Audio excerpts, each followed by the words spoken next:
faithers, and may God continue to bless you. I wanted to check out this video from Mind Hive about the benefits of fasting. Real short, but very powerful. It makes all the sense in the world. Fitness trends. You've probably heard of fasting. But what's actually happening to your body during a fast? And how long do you have to fast to get the benefits? In this video, we'll look at the effects of fasting from the time you finish eating all the way up to 48 hours without food. Hey guys, it's Colin here with MindHive, an online learning platform teaching you how you can tap into your biology to live longer, stronger, and happier. We upload new... That old man actually kind of looks like me. I didn't know he had a picture of me. videos every week, so if you enjoy the content here, hit the subscribe button and give us a thumbs up or leave a comment below. Subscribe. Before you experiment with fasting, quick disclaimer, you may want to consult with a health professional first. This might be especially relevant if you're pregnant or have a chronic illness. So about an hour after you finish eating, your blood sugar peaks as glucose from the food you just ate is swirling around in your bloodstream. Your body deals with this extra glucose by secreting insulin, which helps store glucose as glycogen in your liver and muscles, or as fat in various parts of the body. After 6 to 8 hours... And if you're like me, that storage is predominantly in your stomach. My stomach everything goes straight to my stomach, and it's the last place to go. I've been fasting for going on, I started May, June, July, August. The 7th of this month, it's going to be 3 months. And I've lost a lot of weight. But man, that belly fat is hard to get rid of belly fat. Not eating. Whatever food you did eat will have passed through the stomach and small intestine. People often notice an uptick in their energy levels at this point because their bodies no longer have to spend a bunch of resources breaking down food. Around the 12-hour mark, you are... When you fast, you allow your body to, instead of spending all that energy and the resources and digesting the food, now the body's saying, okay, we need to go look for some fat. We need to go find some calories to burn because this guy's not eating. So I'm going to go look for what's already here. And the belly fat is one of the fats that wherever your fat is the most, that's where your body starts looking for fat. But it goes for the storage fat, not for the fat that you just ate because you're not eating. So that's the beauty. That's the benefit. That's the amazingness of fasting. You force your body to have to use the fat that's already there. Officially in a fasted state. This is marked by a significant drop in insulin levels since there's no longer any circulating glucose that the body has to deal with. When insulin levels in the body drop below a certain point, your liver starts converting fat into ketones to use as a source of energy. Right. This further increases energy levels as ketones are a more efficient source of energy when compared to glucose. Ketones also stimulate the release of brain-derived neurotrophic factor, or BDNF, in the brain. BDNF, in turn, has been shown to stimulate neurogenesis, where new neurons and neuronal connections are formed.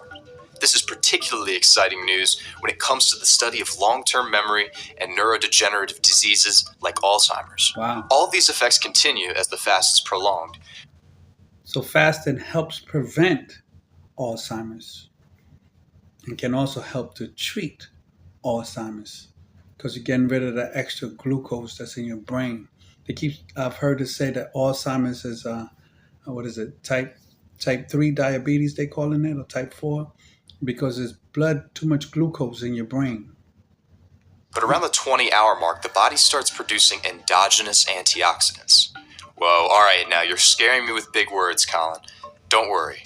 All you need to know is that these antioxidants reduce inflammation in the body, which can prevent chronic disease. Another process that occurs at this point is something called autophagy. Derived from the Greek language, it essentially means self-eating. Sounds pretty scary, doesn't it? But keep in mind that your body is incredibly sophisticated. It doesn't just start eating. If you know anything about me and this channel, autophagy is high on my list. Powerful, powerful self-cleaning of your cells that your body does when it has a chance to, when it doesn't have to focus on trying to digest and use all those energies and resources and digesting food. It goes to cleaning the damage or the dead cells in your body, and that's called autophagy. Every cell in sight, It prioritizes eating the cells that are old and damaged. So the process is a kind of cellular cleansing, and might even be an effective means of cancer prevention. You shed the unnecessary baggage and emerge a leaner, cleaner version. Autophagy helps with cancer prevention because you're cleaning up all those old and damaged cells. And if you know anything about cancer, cancer is a damaged cell that keeps reproducing itself over and over and over, even though it's harmful. It keeps reproducing itself. So autophagy helps with preventing that. Of yourself. After about 48 hours, levels of human growth hormone peak, stimulating lean muscle growth, greater physical and cognitive performance, and cellular repair. I've been fasting for a long time. I don't look nothing like that picture, man. But I'm working on it. I'm working. I look like Arnold. That's Arnold. They got Arnold over here. Go ahead, Arnold. I'll be back. I'll be back. I'll be back. You might be wondering at this point, Colin, how can I be building muscle if I'm not eating any protein? The truth is, we need our muscles most in times of famine, and it's absurd to think that our ancestors would have evolved muscles that required constant fuel. I hear people talk about this ancestor stuff so much. And when you think about it, did the ancestors count their calories?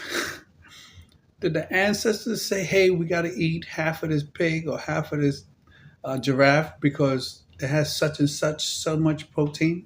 No, they just ate to fill and let the body do the rest. We are so caught up with, I need 400 calories, 28 grams of.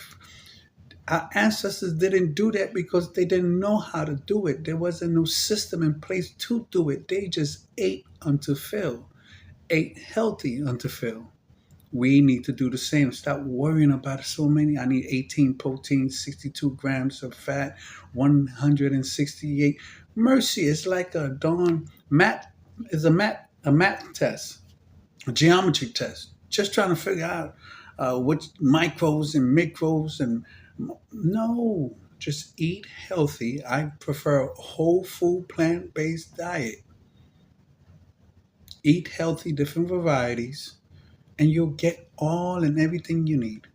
If you have to supplement with some things like vitamin D, I just started supplementing vitamin D. I didn't know if it's deficient.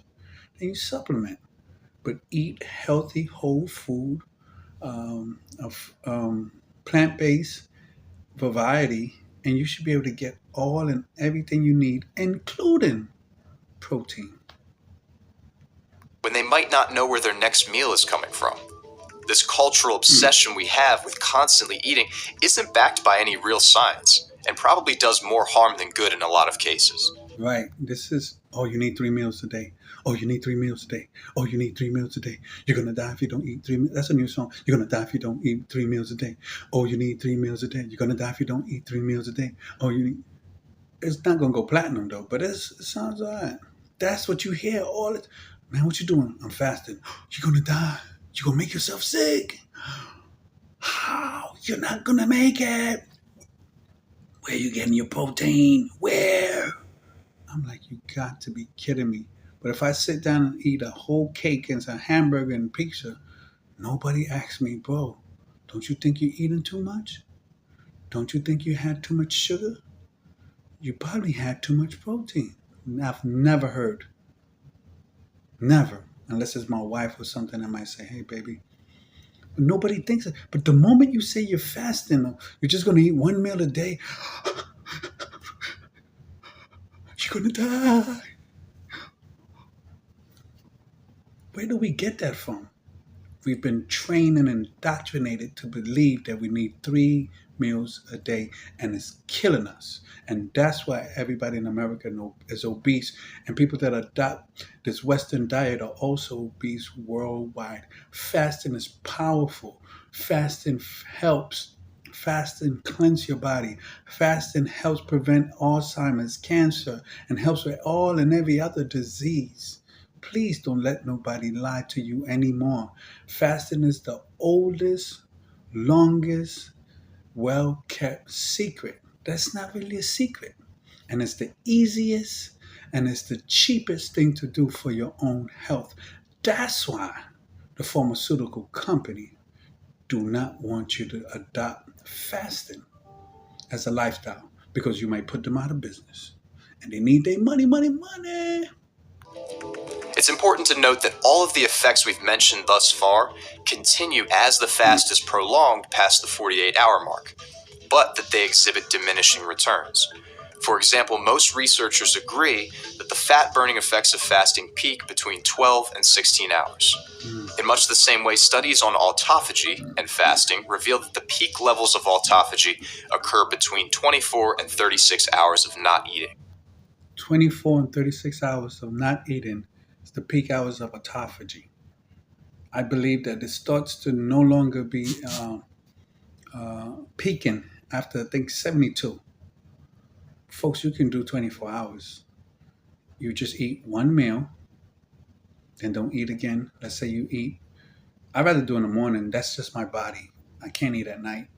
I'll gain weight. But if I eat in the morning, I'll burn that fat. If you're like me, eat in the morning, 8 o'clock in the morning. Don't eat again till 8 o'clock the next morning. That's 24 hours. Or eat 8 o'clock in the morning. Don't eat again till lunch the next day. You got about what? For 28 hours. Or eat in the morning, don't eat again till dinner the next day, and you got close to 30-something hours. It's possible and it's doable. One thing I always say, people always say, oh, I can't do that, I can't do it. No, I can't. But if you go to the doctor and he says you're going to die if you don't eat one meal a day, guess what you're going to do? You're going to die if you don't fast 36 hours. Guess what you're going to find the strength to do because you don't want to die. Well, I'm telling you, you might be